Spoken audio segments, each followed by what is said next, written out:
మన జీవితంలో కూడా లోటు అనేది ఉంటుంది. అందరికీ కూడా అన్నీ కూడా టాలెంట్స్ ఉండవు, అన్ని విధాలుగా కూడా సమకూర్చబడవు, అన్ని విధాలుగా కూడా మనకి ఏది కూడా వచ్చేదు. కాబట్టి ఈ విషయాన్ని మనం గమనించండి. ప్రతి కుటుంబం అయినా సరే, ప్రతి జీవితం అయినా సరే లోటు అనేది ఉంటుంది. ఆ లోటును సమృద్ధిపరిచేవాడే క్రీస్తు. ఈరోజు నీ జీవితంలో కూడా లోటులు ఉన్నాయా? నీ జీవితంలో ఏదైనా లోటు కోసం నాకు ఈ లోటు ఉంది అని డిస్కరేజ్ నువ్వు అయినట్లయితే ఇదిగో యేసు యొద్దకు రా.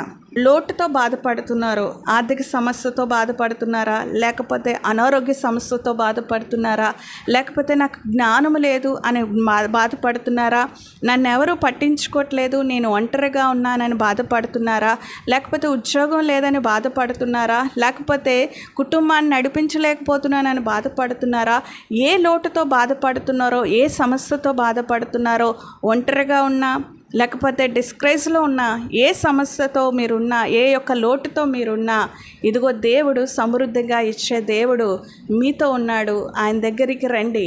సమృద్ధమైన జీవితము ఆయన యేసు ఒక్కడే ఇవ్వగలడు.